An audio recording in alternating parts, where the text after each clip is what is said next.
Hola a todos, comenzamos en poquitos minutos.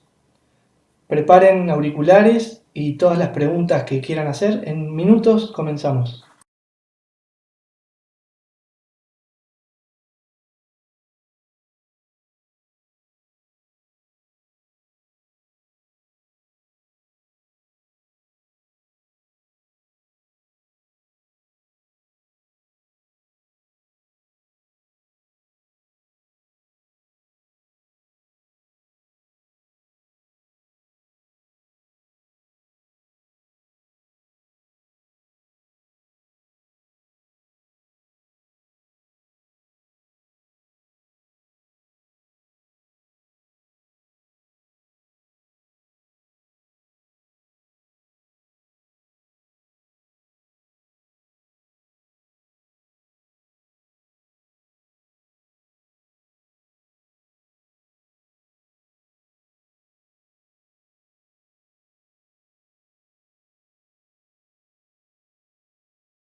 Bueno, buenas tardes o buenas noches, según desde qué lugar están viendo este video.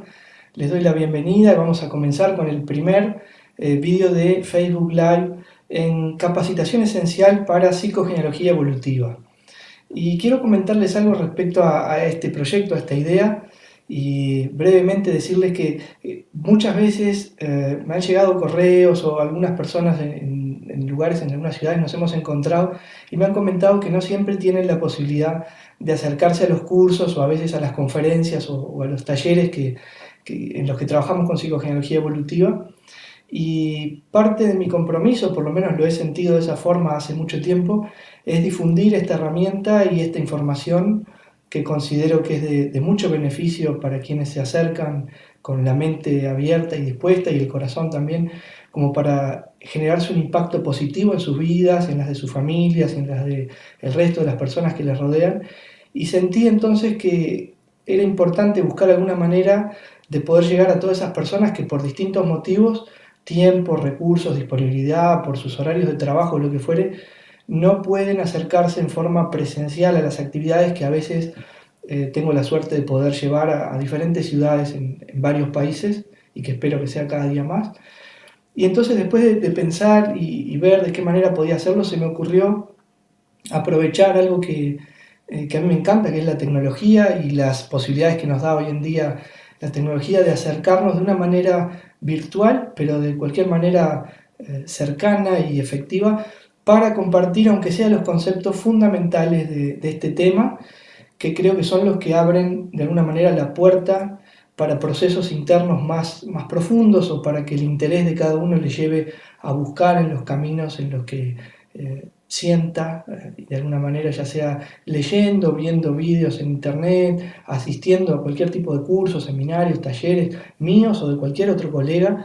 Y entonces pensé en grabar unos vídeos y editarlos, darles un formato bueno, lo más profesional que sea posible, y me encontré con la realidad de que si hago eso, pierdo algo muy valioso que la tecnología ahora nos permite, que es un cierto grado de interacción, si bien no es como sucede personalmente en los cursos, pero de esta manera tenemos igualmente un nivel de interacción bastante fluido, y entonces fue que se me ocurrió probar esta herramienta maravillosa que nos está regalando YouTube, Facebook, Google. Bueno, las empresas más grandes de informática se han puesto de acuerdo y tenemos la posibilidad de emitir en vivo como estamos haciendo ahora.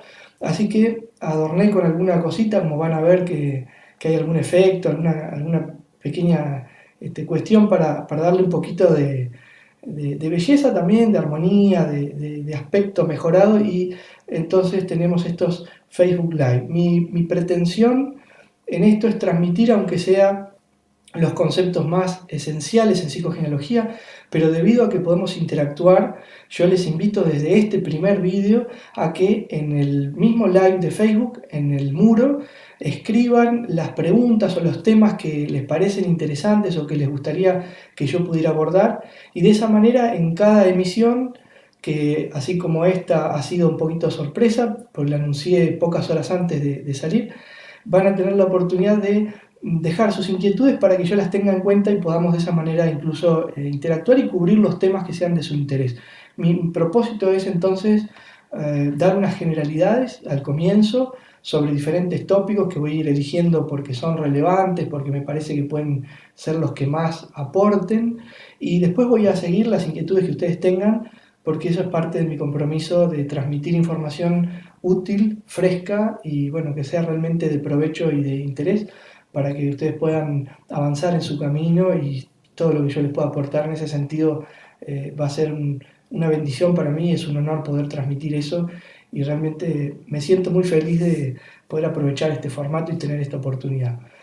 Bueno, comenzando, hay en mi canal de YouTube, que les voy a mostrar cuál es este canal que ven aquí, es bien simple, es Lauro Alonso _oficial.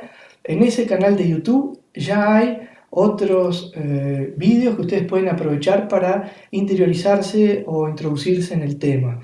Algunos de esos tienen bastantes conceptos generales sobre lo que es la psicogenealogía, digamos que la línea clásica, y en particular la psicogenealogía evolutiva, que es la corriente que yo estoy trabajando, que he diseñado y que me parece que se ajusta de alguna manera a los conceptos y a las necesidades que tenemos hoy en día, e incorpora algunas cositas que son más nuevas o más actuales, descubrimientos un poquito más modernos, y que tienen un impacto muy, muy útil para trabajar en nuestro proceso de desarrollo personal y autoconocimiento.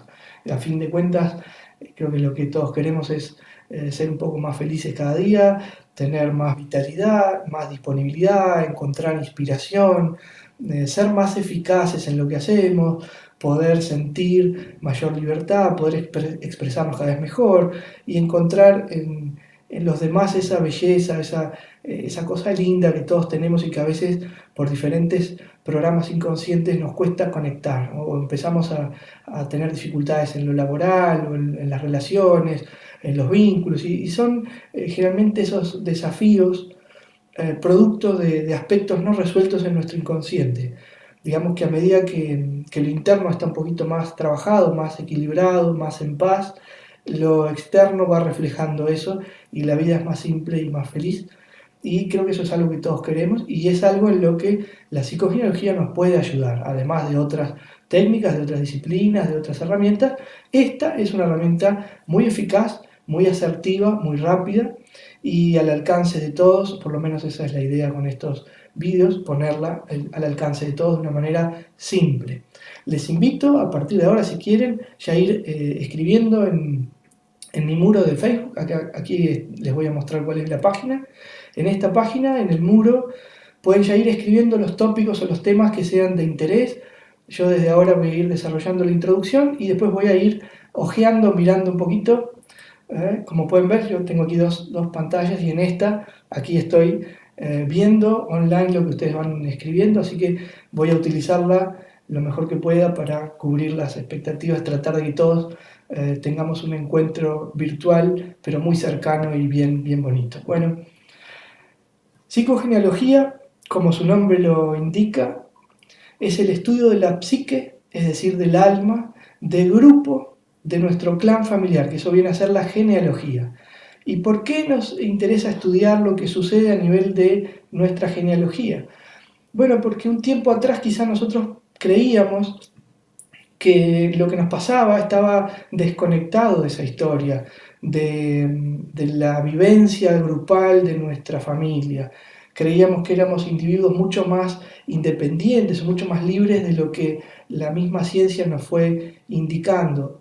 a través de lo que el psicoanálisis comenzó como el estudio de lo transgeneracional, es decir, aquellas cosas que se van heredando de generación en generación. Y entonces nos dimos cuenta de que si bien somos individuos independientes y libres en cierta medida, pero no por eso dejamos de afectarnos o condicionarnos de alguna manera por aquellos sucesos que quedaron sin resolver o por lo menos no satisfactoriamente resueltos, no perfectamente terminados o resueltos en nuestro pasado, no solo personal, sino también transgeneracional. Es decir, las historias, las vivencias, los duelos, los grandes shocks o eventos que marcaron la vida de nuestros padres, abuelos, bisabuelos y también un poco más hacia atrás. La psiquiatría y la medicina convencional también han estado siempre alerta de este tipo de influencia y nosotros en psicogenealogía lo que hacemos es darle una observación particular y gracias a los estudios de muchas personas que han trabajado con este tema, la más conocida es la señora Anseline Schutzenberger, pero hay muchísimos investigadores que trabajaron en lo transgeneracional desde este enfoque, hemos podido descubrir y sintetizar una serie de leyes, formas y sistemas que dan lugar a un pensamiento que hoy se conoce separadamente como psicogenealogía.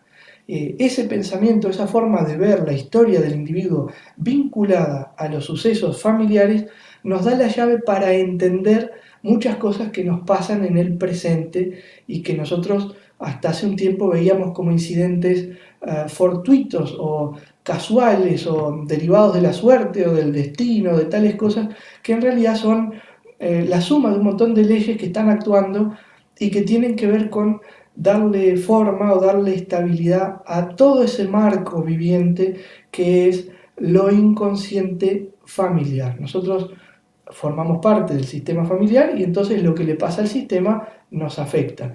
Por ponerlo en un ejemplo bien sencillo, lo que le pasa a alguno de mis órganos me afecta a mí como organismo viviente completo. Es decir, si yo tengo un malestar en algún sistema respiratorio, digestivo, sanguíneo, circulatorio, me va a afectar a mí como un todo. Probablemente yo no pueda concentrarme de la misma manera, no pueda practicar deporte de la misma manera, no pueda estudiar de la misma manera, no pueda trabajar de la misma manera, porque voy a estar con una leve, mediana o intensa pérdida de concentración, energía vital y otros aspectos, dependiendo de la disfunción de a veces un órgano o un sistema.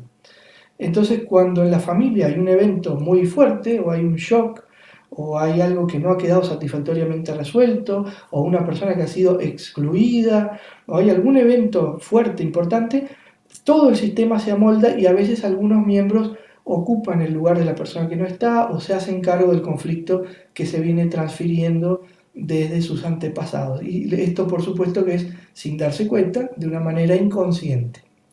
Aquí estoy dando la clave para la sanación y es la medida en la que uno pueda hacer consciente el conflicto, el motivo, el sentido de esa transferencia y entonces pueda decidir desde un lugar un poco más presente si sigue con esa repetición, con ese suceso, con esa pérdida de energía vital, con ese síntoma, o elige un camino alternativo para devolver el equilibrio al sistema, pero de una manera más ecológica, es decir, con un costo mucho más aceptable, que no sea una enfermedad, que no sea un condicionamiento, que no sea un sufrimiento ni para la persona ni para el resto del sistema.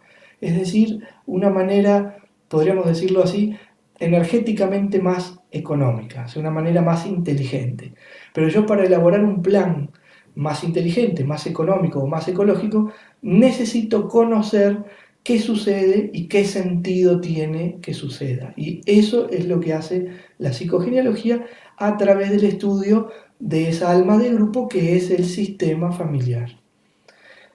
Recuerden que si empiezan a tener preguntas, dudas o si quieren algún tema en particular, pueden irlo escribiendo en el muro de la página en Facebook. Esta es la página facebook.com/lauroalonso.oficial. Si entran ahí o si están viendo este vídeo ya están ahí, escriben sus dudas o comentarios y yo los voy siguiendo en apenas unos minutos para tratar de que la experiencia sea lo más interactiva posible.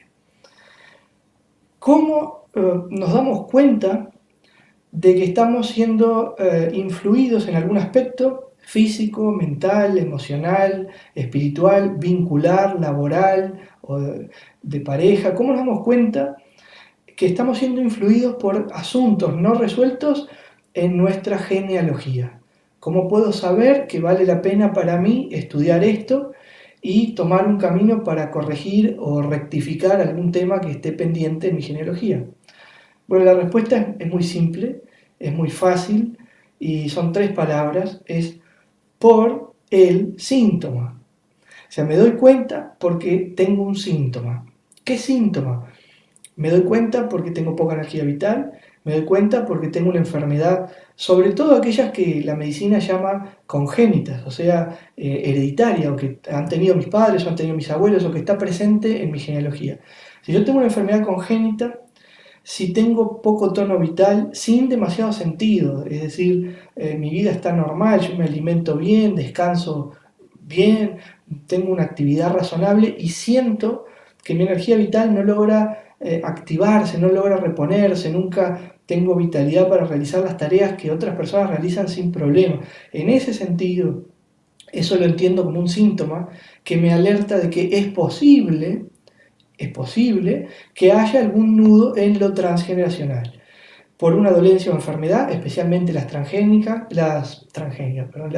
que son transgeneracionales, las que son hereditarias, o también porque tengo algún tipo de limitación o bloqueo, como que, por ejemplo, no logro sostener una relación laboral sana, no logro ganar bien en lo que hago, donde otras personas sí tienen una buena remuneración, no logro buenos vínculos de pareja, no logro buenos vínculos de amistad o de relacionamiento, me cuesta relacionarme, tengo alguna fobia. Todos esos son indicadores sintomáticos que en algunos casos pueden ser revisados eficazmente desde lo transgeneracional.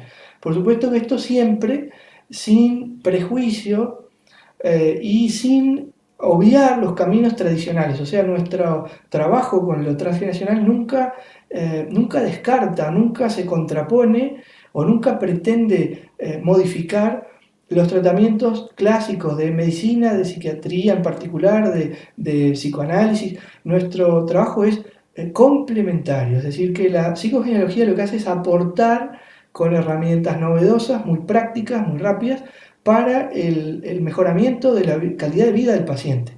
Y en muchos casos interactúa de una manera muy fluida con los campos tradicionales. ¿Por qué? Porque nace de campos tradicionales. Yo nombré, por ejemplo, a la señora Anseline Schutzenberger, que fue una terapeuta de línea clásica. Lo que hizo ella fue enfocarse en la influencia de lo transgeneracional.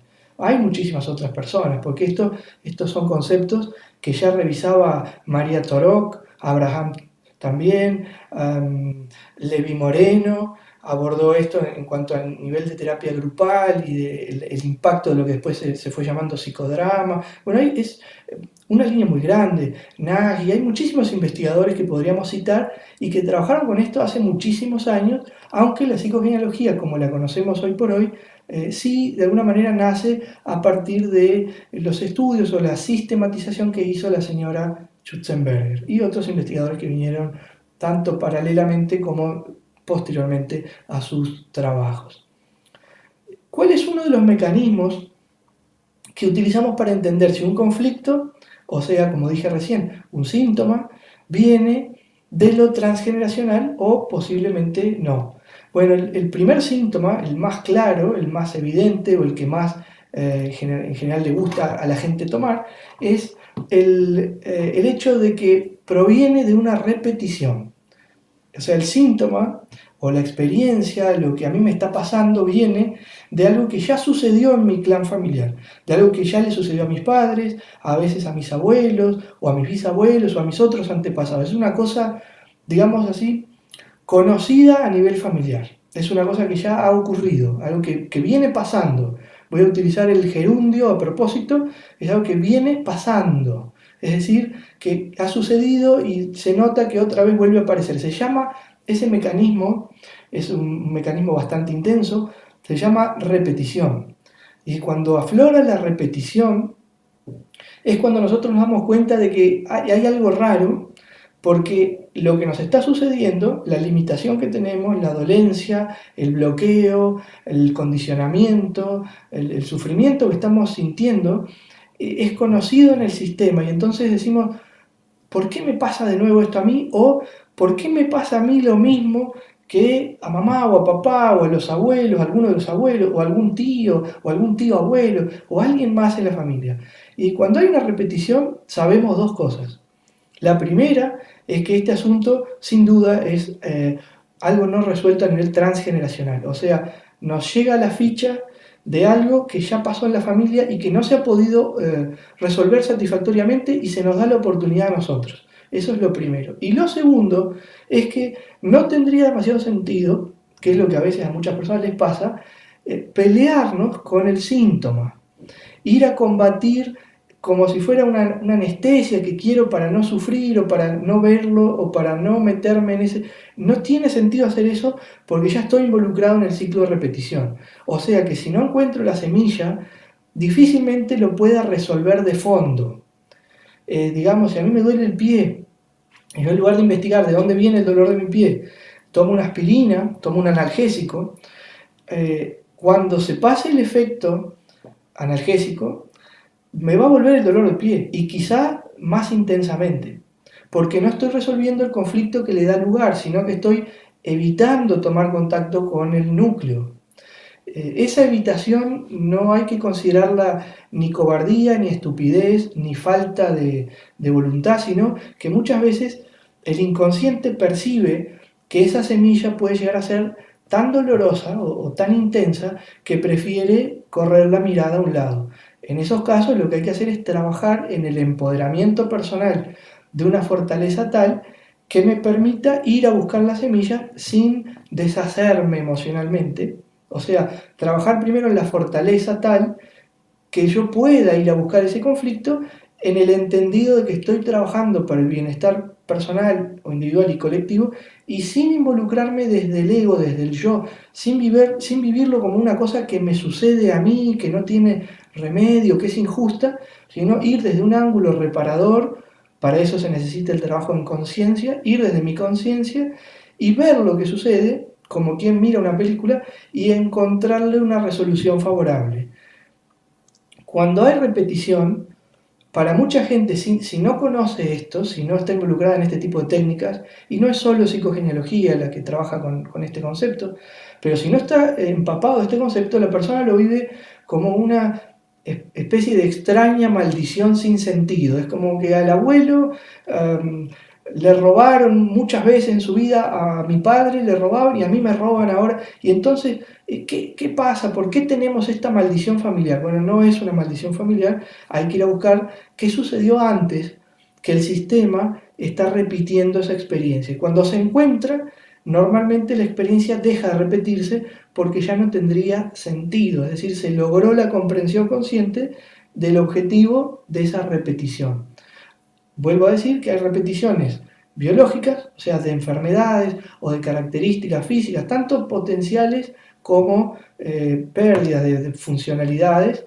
Hay repeticiones emocionales, de parámetros o situaciones psicoemocionales. Hay repeticiones que tienen que ver con lo laboral, que tienen que ver con lo funcional, con lo cognitivo, con lo intelectual, etc. O sea que uno puede darse cuenta que hay un patrón parecido.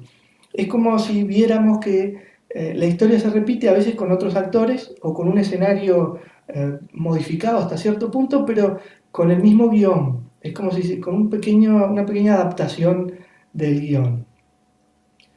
Esa repetición es el síntoma y es la clave para entenderla. O sea que no habría que combatirlo, sino que habría que ir a buscar qué sentido tiene que esto vuelva a pasar.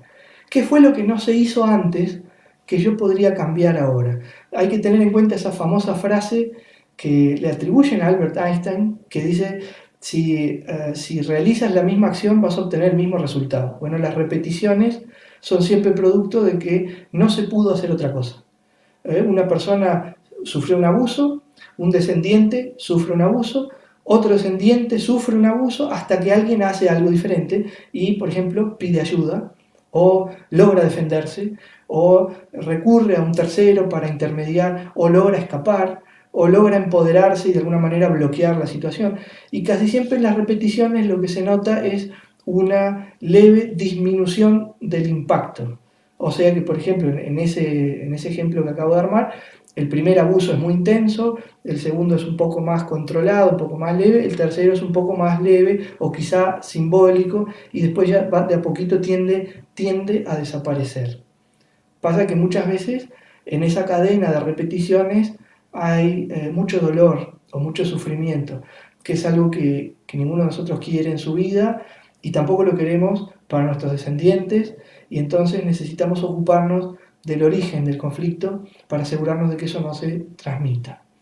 Voy a mirar un segundo el muro porque quiero ver qué inquietudes hay.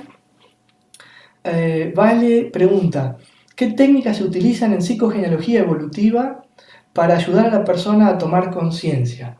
Bueno, excelente pregunta. Vale, hay muchísimas técnicas. La primera es para nosotros acompañar a que la persona pueda hacer la toma de conciencia, es trabajar muchísimo nuestro ego si somos terapeutas y si somos personas que acompañamos a alguien más en su toma de conciencia, tenemos que tener súper claro que la toma de conciencia es del paciente, no es nuestra. Entonces muchas veces, si nos ponemos en el rol de terapeutas, la tentación, cuando nos damos cuenta de algo, porque nosotros no estamos en el conflicto, estamos de afuera, entonces estamos mirando una historia y es más fácil darse cuenta. Cuando nos damos cuenta de lo que está pasando en el guión familiar, se llama así, guión familiar, nuestro trabajo no es tomar conciencia por el otro y decirle, mira, esto es lo que está pasando, te pasa por esto, sino acompañar a que la persona sienta en nosotros el respaldo para que su darse cuenta va a poder ser contenido, guiado y acompañado amorosamente, con respeto, con ética, con calidad profesional, con secreto profesional y con ese respaldo que brinda la comprensión, aunque sea silenciosa, libre de juicio. Cuando una persona que expresa del sufrimiento, del dolor, de un conflicto transgeneracional que lo lleva puesto en una repetición, en un síntoma o lo que sea, siente que puede expresar algo sin ser juzgado, que puede entender algo y tiene esa contención, que se le está acompañando, que no está solo o sola, entonces es mucho más fácil la apertura. O sea, la mejor técnica que tenemos en psicogenealogía evolutiva para ayudar a la toma de conciencia es acompañar con el máximo respeto y mostrándole a la persona no la toma de conciencia directa, porque nadie puede mirar el sol sin dañar los ojos, entonces no podemos enfrentarlo a la luz de esa toma de conciencia, aunque a veces la tentación sea grande, sino sugerirle, mira, ¿qué pasa si observas esto desde este lugar? ¿Has observado que en tu familia esta repetición cobra sentido si tú incluyes en el razonamiento la historia de los abuelos que vivieron tal o cual cosa? ¿Qué pasaría si tú estuvieras en ese lugar? ¿Cómo hubieras reaccionado tú? O sea que nuestro acompañamiento es un acompañamiento amigable, amable, respetuoso y sin forzar. Y esa diría que es la mejor técnica. Después tenemos un montón de cosas específicas, porque en psicogenealogía evolutiva, que es exactamente tu pregunta, incorporamos herramientas para esto de programación neurolingüística y también de hipnosis ericksoniana, que son herramientas del manejo del metalenguaje muy efectivas para ayudarle a la persona a espejar qué dijo, cómo lo dijo, en qué momento lo dijo, y sobre todo, qué está sintiendo en el momento que se da cuenta una cosa, o cuando nombra la vivencia, o cuando nombra el conflicto, cuando le pone nombre, cuando verbaliza algo que muchas veces era algo no dicho en el sistema familiar, cuando lo dice o lo expresa o cuando lo cuenta. A veces hay personas que han vivido una situación fea o dolorosa y nunca lo contaron por miedo, por vergüenza. Cuando logran contarlo porque sienten la confianza para hacerlo, tenemos las herramientas específicas para que ese acompañamiento sea lo más positivo y lo más constructivo para el paciente. Entonces pueda espejarse y darse cuenta qué sintió y dónde. Hay dos preguntas que no pueden faltar en la terapéutica, en evolutiva, y son ¿qué estás sintiendo y dónde lo estás sintiendo? Yo agregaría una tercera pregunta que es ¿y cómo es? Por ejemplo, si tú hablas de una situación que se ha ido repitiendo en el clan, una situación obviamente traumática, un shock, algo doloroso, bueno, cuando lo nombras, haz una pausa, y piensa, ¿qué sientes? ¿Qué sientes? ¿Calor, frío, cosquilleo, tristeza, angustia, alegría, expansión? ¿Qué sientes? ¿Y dónde? ¿En el estómago, en el corazón, en la garganta, en la cabeza, en el cuello, en los ojos, en la frente? ¿Dónde? Y yo preguntaría también, ¿y cómo es? ¿O a qué se parece? ¿Cómo qué? Eso es una técnica que está tomada de ericksoniana y es ponerle un nombre como algo. Cuando el cerebro empieza a comparar, empieza a buscar imágenes que se parecen y que ayudan entonces en el marco terapéutico a que uno pueda darse cuenta por dónde viene la jugada en ese conflicto. Y es muy liberador para la persona darse cuenta de esto. Tenemos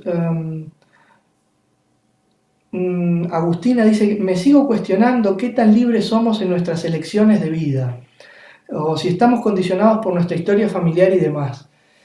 Y sí, sin duda es un excelente cuestionamiento que tiene un trasfondo de hiperrealismo, es decir, nosotros creemos que somos libres más de lo que somos. Tenemos un grado, obviamente, de nuestra libertad, libre albedrío, como lo quieran llamar, pero muchas veces está teñido de un gran condicionamiento. Es como ver el sol, pero a través de una capa bastante gruesa y espesa de nubes que le quitan brillo, que le quitan esplendor, porque esa capa de nubes es el condicionamiento que aprendimos en la infancia, es el condicionamiento que trae nuestro sistema familiar y que parte de nuestro inconsciente lo mantiene así para protegerlo, porque es una garantía para que si yo respeto esas pautas siga siendo aceptado en mi sistema familiar. Tiene que ver con nuestra necesidad de inclusión. Si yo hago algo diferente a lo que se espera de mí, ¿qué va a ser de mí? ¿Me van a seguir aceptando? ¿Me van a seguir amparando en mi sistema familiar? Y esa es una necesidad básica que tiene el bebé, que tiene el recién nacido, pero que nuestro cerebro no desaprendió nunca. Es decir, que mantuvo o que mantiene, y entonces tenemos una tendencia a sostener en el tiempo, aun cuando ya es innecesario. La aprobación parental, la aprobación de mamá y papá, y después trasladada a todas las figuras que son figuras o representaciones de mamá y papá, las autoridades, ¿ah?, que se representan para nosotros en esa figura. Y tenemos esa necesidad de ser aceptados, ser queridos, y entonces nuestro condicionamiento se vuelve muy intenso. Cuanto más condicionamiento, menos libertad. ¿Y cómo gano libertad? Bueno, pues dándome cuenta del condicionamiento que tuve y empezando a enfrentarlo desde el adulto, empezando a soltar mi niño, diciendo, bueno, honro, respeto, agradezco a mamá, honro, respeto, agradezco a papá, y ahora tomo mi lugar en el mundo como adulto, en el mundo adulto, entonces me responsabilizo de mí, y eso implica tomar mis propias decisiones, y ahí sí puede empezar a haber una cierta libertad, sacando también otros condicionamientos de niveles más sutiles, que a veces están bien solapados en una arquitectura inconsciente que es muy profunda, muy compleja, y voy sacando esas capas y voy ganando autonomía, libertad e independencia. ¿Y cuál es la llave? El conocimiento de uno mismo. Yo cada vez que elijo algo y digo me gusta determinada cosa o elijo determinada cosa, pienso, trato de tener en cuenta si realmente soy yo el que está eligiendo o es mi condicionamiento global, ¿no? Y bueno, a veces me doy cuenta, a veces no, pero hay una gran diferencia entre cuestionármelo y no cuestionarlo. El primer paso es ese. Y el camino de autoconocimiento siempre nos lleva a darnos cuenta más y más. Y es como abrir con amor los pétalos de una rosa para finalmente tomar contacto con el núcleo, con el centro desde donde emana el aroma, donde está el color más intenso, donde los pétalos son más suaves y más bonitos, es ir abriendo esa rosa. Pero yo no la puedo deshojar a la fuerza, no puedo hacer eso porque la daño. Y esa rosa es cada uno de nosotros, esa rosa está acá adentro, acá y acá, es con nuestro interno, y yo no puedo abrirlo a la fuerza. Entonces tengo que amorosamente ir abriendo cada pétalo y entendiendo, y sin juzgar, que es un error muy común en estas técnicas, sin juzgar a mi niño con la conciencia de mi adulto. Es un error muy común. Nosotros a veces le aplicamos juicio muy severo a nuestro niño o a nuestro joven, por decisiones, por lo que entendemos como errores, que en realidad son solo experiencias, pero las miramos desde la visión del adulto hoy, que tiene más experiencia, que tiene más sabiduría, que ha transitado más camino, y nos parecen barbaridades o nos parecen tonterías, y emitimos un juicio muy doloroso hacia ese niño que necesita vivir en paz adentro nuestro y al que tenemos que comprender y avalar. ¿Vieron la palabra confianza? Tenerse confianza es darse fianza, darse fe, tener fe que uno hizo lo mejor que pudo y tomar eso, aun si condujo a situaciones no ideales, tomarlo como escalón para subir un peldaño más, pero no lo puedo desacreditar porque se me desmorona la escalera. Entonces esa sería una manera de entender el camino hacia la libertad, que era lo que en realidad preguntaba Agustina. Yo a veces me voy un poco por las ramas de mi árbol, porque me gusta mucho el tema y me apasiona, disculpen si me abro un poquito, pero a lo que iba es que la manera de obtener nuestra libertad es entonces conquistar paso a paso nuestro pasado para prodigarnos un presente muy potente, porque lo va a utilizar como plataforma y de esa manera saltar hacia un futuro despejado, liviano, disponible, libre. Es el futuro que queremos para nosotros y para los demás. Y tenemos un comentario también de María José que nos dice: cuando la persona toma conciencia de lo que tú llamas la semilla, ¿cómo repercute en el clan? Bueno, estoy muy contento que me están haciendo unas preguntas excelentes, qué nivel fantástico que tenemos hoy. Y les invito, si quieren, también a comentar desde qué países están mirando, que puede ser una curiosidad útil y divertida. Y vamos a contestar entonces, María José. Como el clan es un tejido que, si bien permite a cada miembro cierta autonomía, no deja de estar interconectado, entonces cuando un miembro cambia, todo el sistema está obligado a cambiar en alguna forma, de alguna medida. Entonces los elementos del sistema, porque ya aprovechamos para explicar un término que es técnico y se llaman así, los elementos del sistema son los miembros, las personas, tienen una cierta autonomía y a mayor conciencia, más van a copiar o se van a hacer más carne propia de la conciencia modificada o aumentada de un miembro o de otro elemento del mismo sistema. ¿Y cómo llega esa información?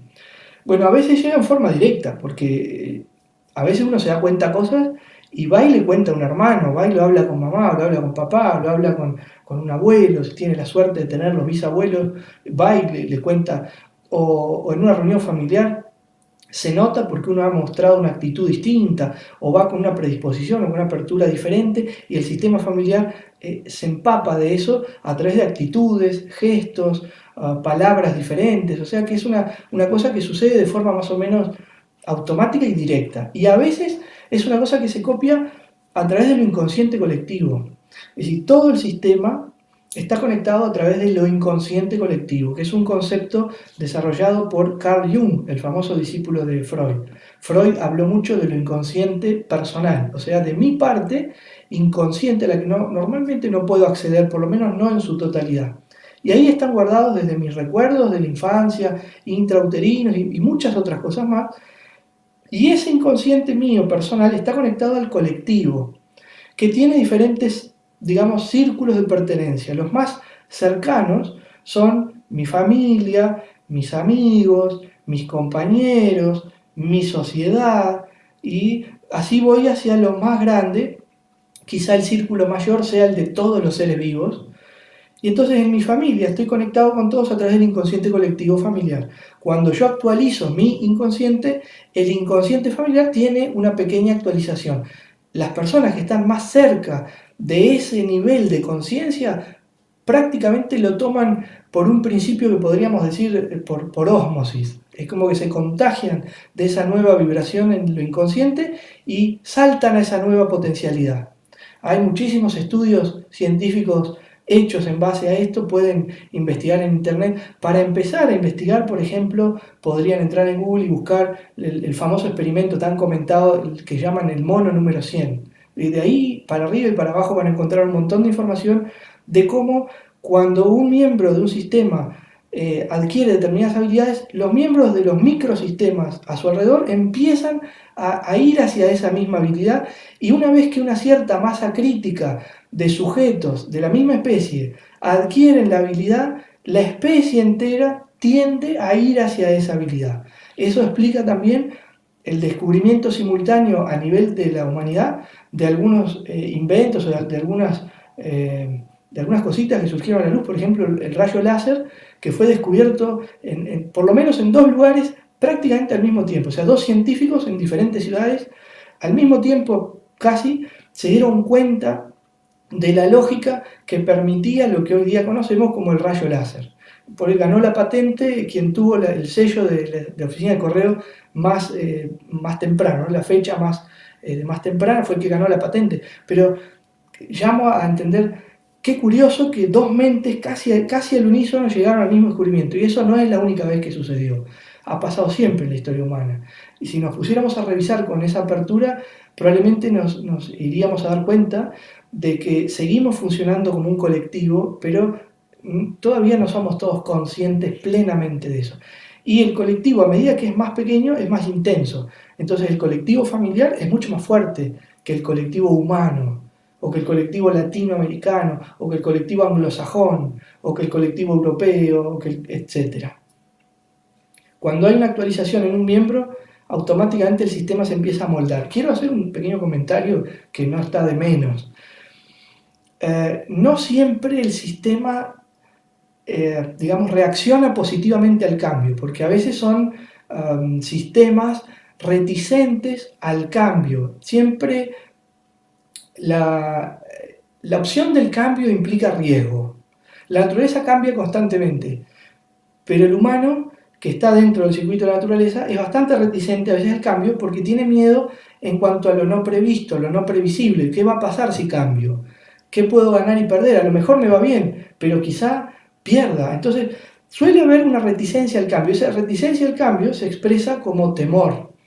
El miedo es el síntoma que protege frente a algo inesperado, frente a algo que genera incertidumbre, inseguridad o algo que está percibido como peligroso.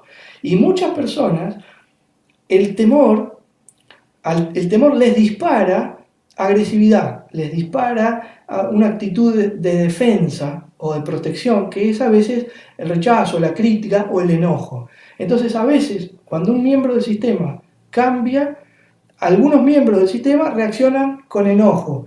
Y lo curioso es que no siempre son conscientes respecto a hacia dónde debe ir su enojo. Es decir, se enojan con la persona, pero no se sabe bien por qué se enojaron, no es claro, es como una situación incómoda y muchas veces es porque su inconsciente está expresando el temor frente a ese nuevo paradigma que uno de los elementos del sistema ya propuso al haberse dado cuenta de algo. Es casi inevitable que uno salga de una sesión terapéutica profunda, efectiva, o de un curso, de un seminario, o de una emisión live en Facebook, donde se dio cuenta de alguna cosa y vuelva a su sistema y no pase algo.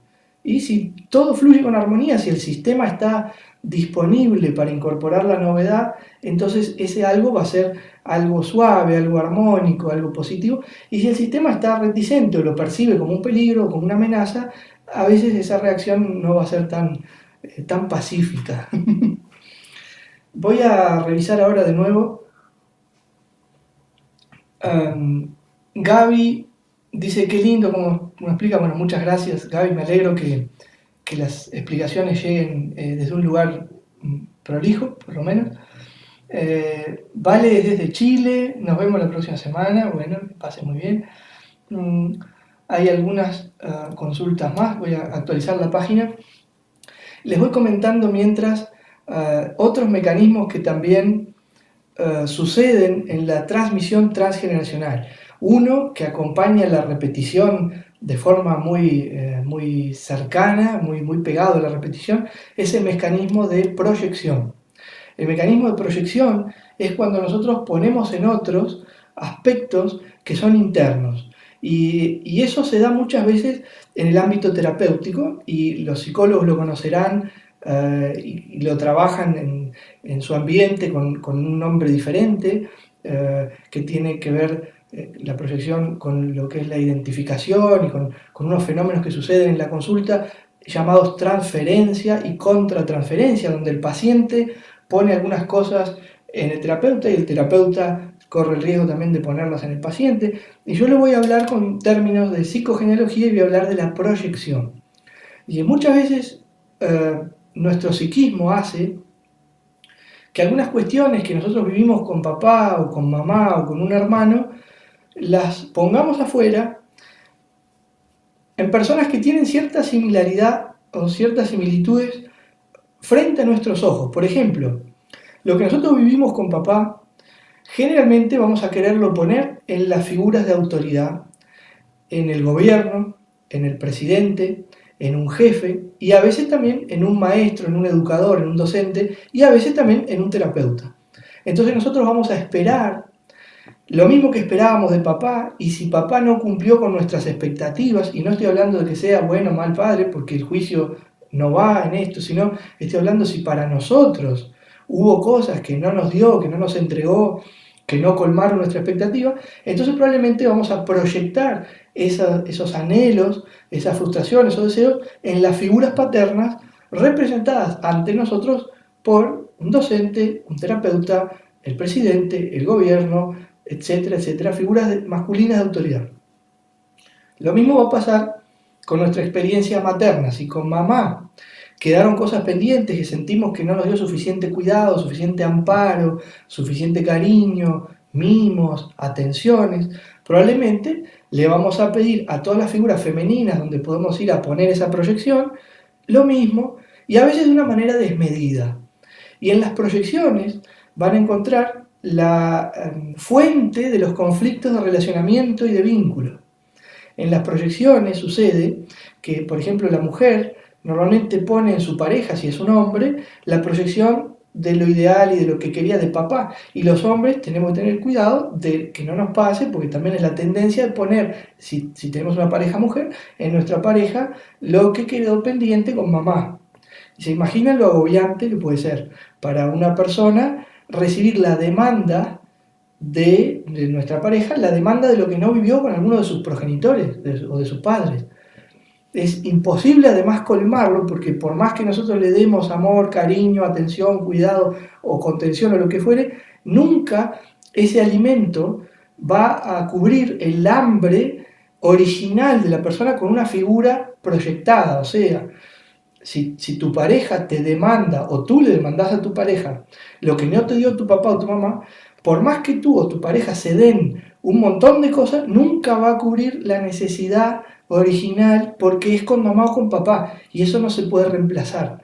Y entonces ahora muchas personas que estén mirando esto se van a agarrar la cabeza y van a decir, me siento identificado por mí o por mi pareja o por gente que conozco o pacientes, y ahora cómo salgo de este embrollo que, como se dan cuenta, tiene un trasfondo transgeneracional cercano, pues estoy hablando de algo vivido con los padres, no necesariamente con los abuelos o más hacia atrás, es algo bastante cercano, es un escalón de la cascada transgeneracional. ¿Cómo lo resuelvo? ¿Cómo hago para de alguna manera encontrar? Bueno, tengo que rendirme ante la figura de mamá y papá, entendiendo que lo que no me dieron de niño no me lo van a dar de adulto, porque aunque me lo den no me va a servir. Porque mi necesidad a los 4 años, 5 años, 6 años, 3 años, 10 años, si tengo 30, 40, 50 o 60, ya no se puede cubrir.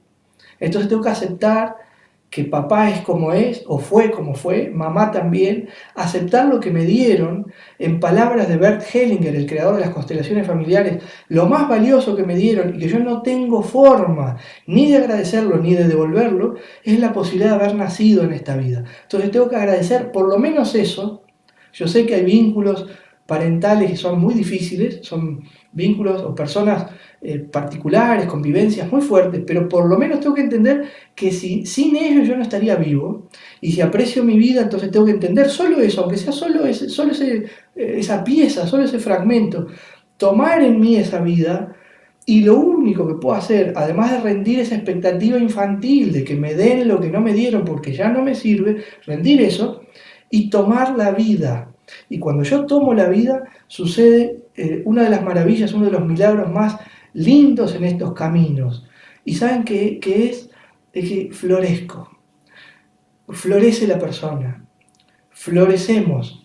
Porque cuando uno toma la vida y dice, bueno, Gracias mamá por haberme permitido nacer en esta vida, gracias papá por haberme permitido nacer en esta vida, rindo, y eso se puede hacer como una meditación, se puede hacer cara a cara si nuestros padres están disponibles, se puede hacer mirando una foto, se puede hacer antes de acostarse internamente. Yo rindo eso y digo, bueno, dejo de reclamarte lo que quise recibir y no recibí, dejo de reprocharte, dejo de juzgarte, porque no tiene sentido, y tomo de ti lo más valioso que me regalaste, que es la vida. Cuando hago eso, entonces estoy aceptándome a mí y me estoy habilitando para poder ser yo un adulto pleno. Y si quiero ser padre o si soy padre, poder tener mi función libre de parámetros condicionantes, porque si yo reprocho a mi padre que fue desatento conmigo o que fue excesivamente controlador conmigo, me estoy condenando a mí a reparar eso.